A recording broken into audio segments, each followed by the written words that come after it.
Hello guys and welcome to my reading wrap-up of January. I read one novel, one graphic novel and two children's books, so here are my reviews. I've just finished The Small Miracle by Paul Gallico, and it's about a boy's bond with his donkey, so me and Lola are here together.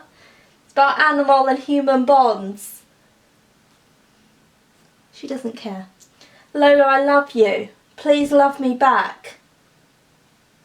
She's turned her head. This is set in Italy. It's about a young boy. He's an orphan. He's got a terrible life. His donkey is like his best friend. She cares for him. They have a great bond. And the donkey works for him as well with carrying things, so that's how they make money. The illustrations in this are absolutely stunning. The drawings are by Edgar Norfield. I thought I'd just put that in now. Let me show you some of the drawings.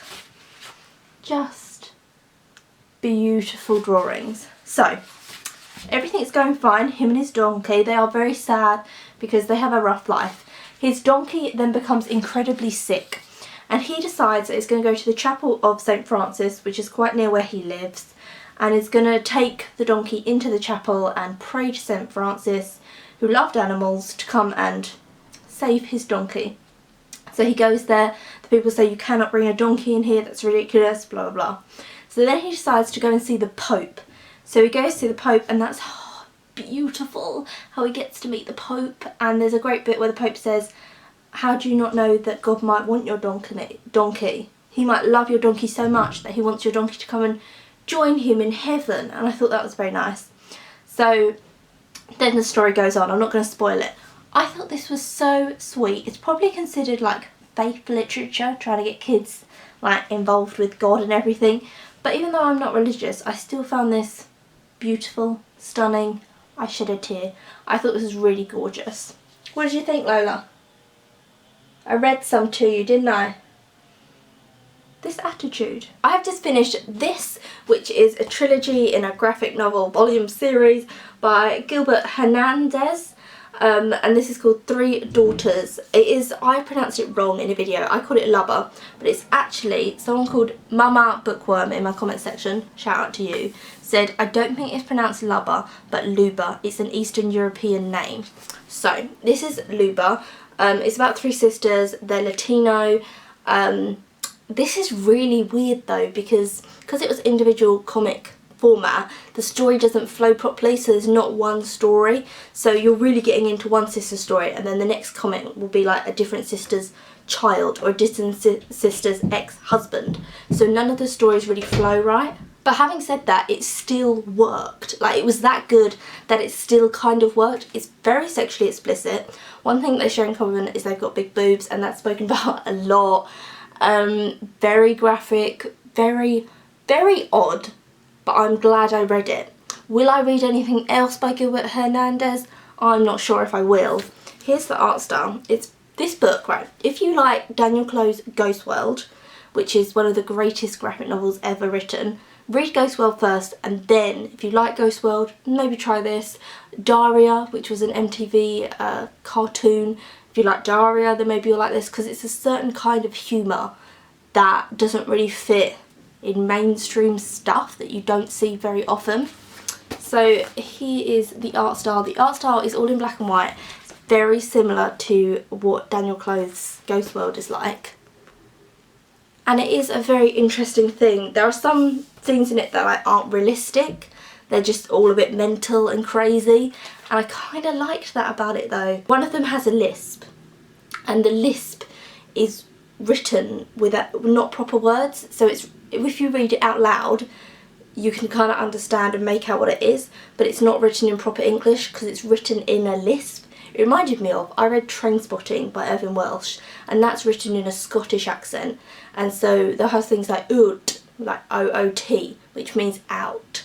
So if you read it aloud it makes sense, but when you read it quietly it doesn't. And as someone with dyslexia, I actually really struggle with that. I'm going to be honest, I found the lisps part of it, because when a sister has a lisp, I found it really difficult to understand what the hell she was talking about. It's something that you think back on the jokes and you're like, that's funny, but it only fits a certain kind of humour. So I feel like I have 3,000 subscribers. Not everyone is going to like this book at all. It's a certain kind of humour that is kind of grotesque and a bit out there and takes things a bit too far, but it's funny because it's clever, then it's weird. It was a weird journey of a time. I have just finished Helen Sloane's Diary by Jeff Lucas. This is told in diary entry form. It is by a Christian publishing house, which I didn't know because I got it from a charity shop. And it's about this girl called Helen. She's 27 years old. She's a social worker and she's got this case with this girl called Hayley, and Hayley's running away. She's had a very bad home life. She's an incredibly angry, volatile girl. And Hayley and her friends hang around, so they've got nothing to do. Helen decides to open up a youth centre, so you've got that side of the story. The other side of the story, and the side of the story which takes control majority of the time, is that she's Christian. She feels a lot of guilt for everything that she does. She goes to a Christian camp, she runs a Christian group. Her best friends are all Christians and they have different kind of ideas about Christianity. And that's the two sides of the coin, really. It's kind of a chick lit, although she doesn't do anything with anyone because she's Christian. She doesn't believe in like sex before marriage, which is an idea she talks about within the book, whether she does or she doesn't. It's about relationships with people within like a Christian community. You're all Christians, but that doesn't mean you're all going to get on. That's kind of what it's about. I felt the bits with Hayley, the young girl, were rushed. They weren't really in the book. There was no need to have that in the book because they didn't have anything, really, to be fair.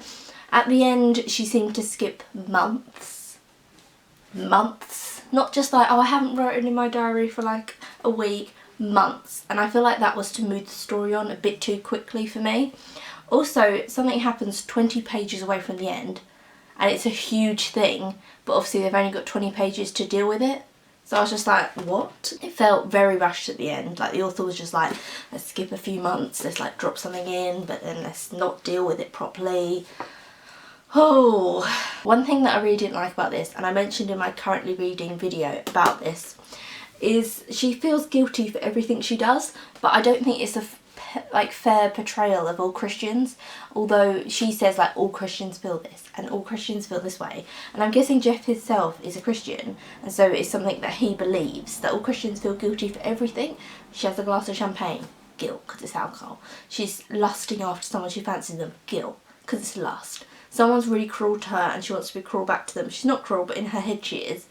And like terrible, thinking bad thoughts. It's continually like she's almost being tripped up all the time by God. And I wonder if it's more of a, if you are a Christian, let me know, like a watchful eye. Like, let me be careful of what I'm doing because there's someone watching over me. A watchful eye that I don't want to disgrace. It's more like that. I don't think it's so much of like every little thing I do and think God knows and he's gonna smite me down, and it was trying to be comedy in certain bits, but I just found it exhausting because this joke of God like continually judging you, like it's funny the first few times, but when it's a whole book it becomes just very boring and cliche.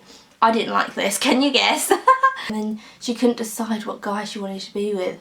I hate those kind of books when you spend the whole book she's like, should I be with guy number 1 but he's dangerous, guy number 2 Mr. Safe, guy number 3 he's a traveller. Like, I don't care. Just pick one, Helen, and move on. The youth centre thing seems to just come together like that. It's just like, oh, okay, has everything worked? Oh, cool, cool, cool. It takes a lot to get a youth centre running. I used to go to a youth centre when I was younger every Saturday, and like, I didn't run the youth centre or anything, but seeing how much the staff did run and put into it, and you have to be there because sometimes you've got kids that are a little bit troubled that you need to speak to, and it's kind of like a counselling service as well. Like, youth centres are very cool. I do like youth centres. I enjoyed my time there. But it takes a lot of running and a lot of money to get these things to work, and it seems to all of a sudden, like, her dad finds a room, they're like, that'll do. You have to get like permission to have underage people. Oh, it was just so fantasy. Woman floundering, and then at the youth centre there's a little fight that breaks out, and then her man, like James, it's not her man, but like a man comes in, sorts it out for her. Oh, thank you, James. Oh, thank you so much. I can't find a room. Her dad, here's a room. Oh, thank you, Dad. Thank you so much. Like, everything seemed to be saved by a man in some kind of way. And there was just so many instances like that. Like, she tripped up. Like, if you trip up, you pick yourself back up. But it's like, James was there to save the day once again. And it's just like, God, pick yourself up, woman. Stop floundering, you little, like, you know, I'm just in a castle, struggling. Ugh. I have just finished The Bears on Hemlock Mountain. It's by Alice Danglesh, but Alice didn't come up with the initial story, someone else did, but she wrote the book. And the illustrations are by Helen Swell. I love the word swell. I think it's because in anyone who was obsessed with Disney's Aladdin, like I was as a child, and as an adult to be honest, the parrot in one bit, I swear he says something like, well, that's just swell. This book is about a boy who has to go over Hemlock Mountain because his mum wants a massive pot because all the family are coming over for a christening, and his aunt has a huge pot, so he has to go over the mountain to get the pot and bring the pot back. Now he's heard that there are bears on Hemlock Mountain, his mum says there aren't, and that's the story. It's a children's book. The illustrations, let me just say, Helen, oh, you are swell. Look at that. Beautiful, fantastic illustrations. I mean, she's done like the little cookies. So gorgeously illustrated.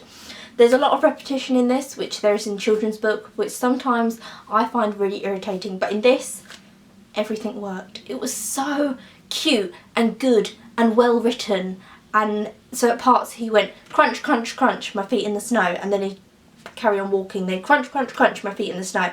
So it would be repeated, but I find the Brothers Grimm, oh there, it's right here to hand, like in Blue Peter, one I prepared earlier. In the Brothers Grimm Snow White, there's a lot of repetition and it's awful. It's so slow and boring, it stops the plot. I don't enjoy it. This though is gorgeous. This I've spoken about before, but this is by Camille Rose Garcia, and let me just show you this quickly. I've shown it before, I don't know why I'm interrupting this video, but like, oh, this book. This book is fantastic. It is so well crafted and beautiful. I loved it. And I often slate children's books on this channel because I find modern day children's books are all a bit stupid and grotesque, and they're all written by celebrities and they're not very good. But this is, it's so, just everything about it is so, so good. This was published in the 50s. So 1952, really great book. If you can get your hands on it, I would recommend. Beautiful. I hope you enjoyed that video. If you did, then comment down below on my opinions on these books, and yeah, I'll see you again soon for another video.